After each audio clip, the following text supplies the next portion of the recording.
మహిళల వన్డే ప్రపంచ కప్ 2025లో భారత్ పాకిస్తాన్ ను చిత్తు చేసింది. కొలంబోలో పాకిస్తాన్ తో జరిగిన మ్యాచ్ లో 88 పరుగుల తేడాతో విజయం సాధించింది. టాస్ ఓడి తొలుత బ్యాటింగ్ చేసిన భారత్ 50 ఓవర్లలో 247 పరుగులకు ఆలౌట్ అయింది. అనంతరం బ్యాటింగ్ కు దిగిన పాకిస్తాన్ ను భారత బౌలర్లు ధాటికి 43 ఓవర్లలో 159 పరుగులకు కుప్పకూల్చింది. దీంతో ఈ టోర్నీలో వరుసగా 2 విజయాలు సాధించింది భారత్.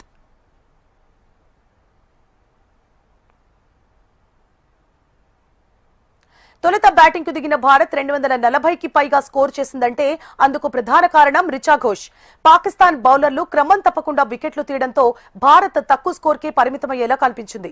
కానీ చివర్లో రిచా ఘోష్ 20 బంతుల్లో 35 రన్స్ చేసి టీమిండియా మెరుగైన పరుగులు సాధించేలా చేసింది. హర్లిన్ డియోల్ 46 టాప్ స్కోరర్ గా నిలిచింది. అనంతరం బ్యాటింగ్ కు దిగిన పాకిస్తాన్ ఏ దశలోనూ గెలిచేలా కనిపించలేదు. భారత బౌలర్ల దెబ్బకు వరుసగా వికెట్లు కోల్పోయింది. అయితే ఓవైపు వికెట్లు పడుతున్నా సిద్రా అమీన్ 106 బంతుల్లో 81 పరుగులు చేసి భారత్ తో పోరాడింది. కానీ ఆమె పోరాటం ఓటమిని ఆపలేకపోయింది.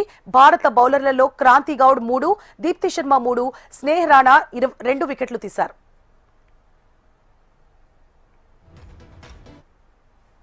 ఈ విజయంతో టీమిండియా పాయింట్స్ టేబుల్లో అగ్రస్థానానికి దూసుకెళ్లింది. భారత్ తన తొలి మ్యాచ్ లో శ్రీలంకపై విజయం సాధించింది. ఇక పాకిస్తాన్ తొలి మ్యాచ్ లో బంగ్లాదేశ్ చేతిలో ఓడిపోగా తాజాగా భారత్ చేతిలో చిత్తయింది.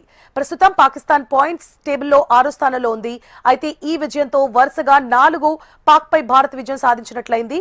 ఆసియా కప్ లో సూర్యసేన చేతిలో 3 విజయాలు పాకిస్తాన్ ను మట్టి కనిపించింది. కాగా నిన్న జరిగిన మ్యాచ్ లో మహిళల చేతిలో చిత్తుగా ఓడింది పాక్. దీంతో 4 విజయాలు సాధించారు అని అభిమానులు పండగ చేసుకుంటున్నారు.